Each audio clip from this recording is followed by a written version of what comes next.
আজ অনেক দিন পর রোদ উঠেছে। ঠান্ডা আছে, কিন্তু যেহেতু রোদ উঠেছে তাই অত বেশি ঠান্ডাটা মনে হচ্ছে না। শীতকালে যদি রোদ না ওঠে, কুয়াশা থাকে বা মেঘ করে, কাজকর্ম করতেও যেন ভালো লাগে না।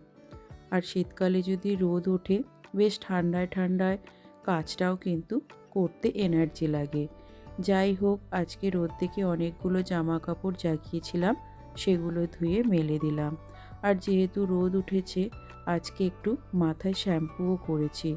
রোদে দাঁড়িয়ে চুলটা শুকিয়ে নিতে পারবো, মানে রোদ উঠলে শীতকালে যেন একটা আলাদাই আনন্দ।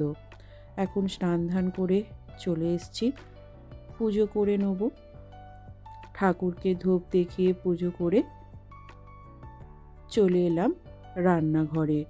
বরমশাই আজ বলল বিরিয়ানি খাবে।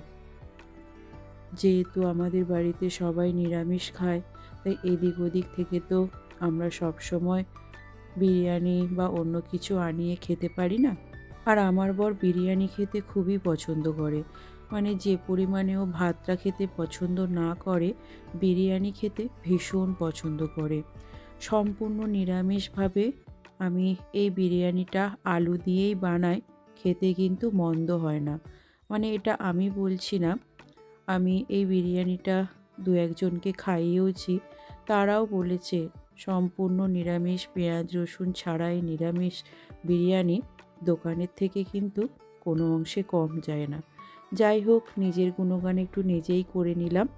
এদিকে বিরিয়ানিটা আমি ভাতটা সেদ্ধ করে রেখেছিলাম, সব কিছু দিয়ে একেবারে 15 মিনিটের জন্য দমে বসিয়ে দেবো।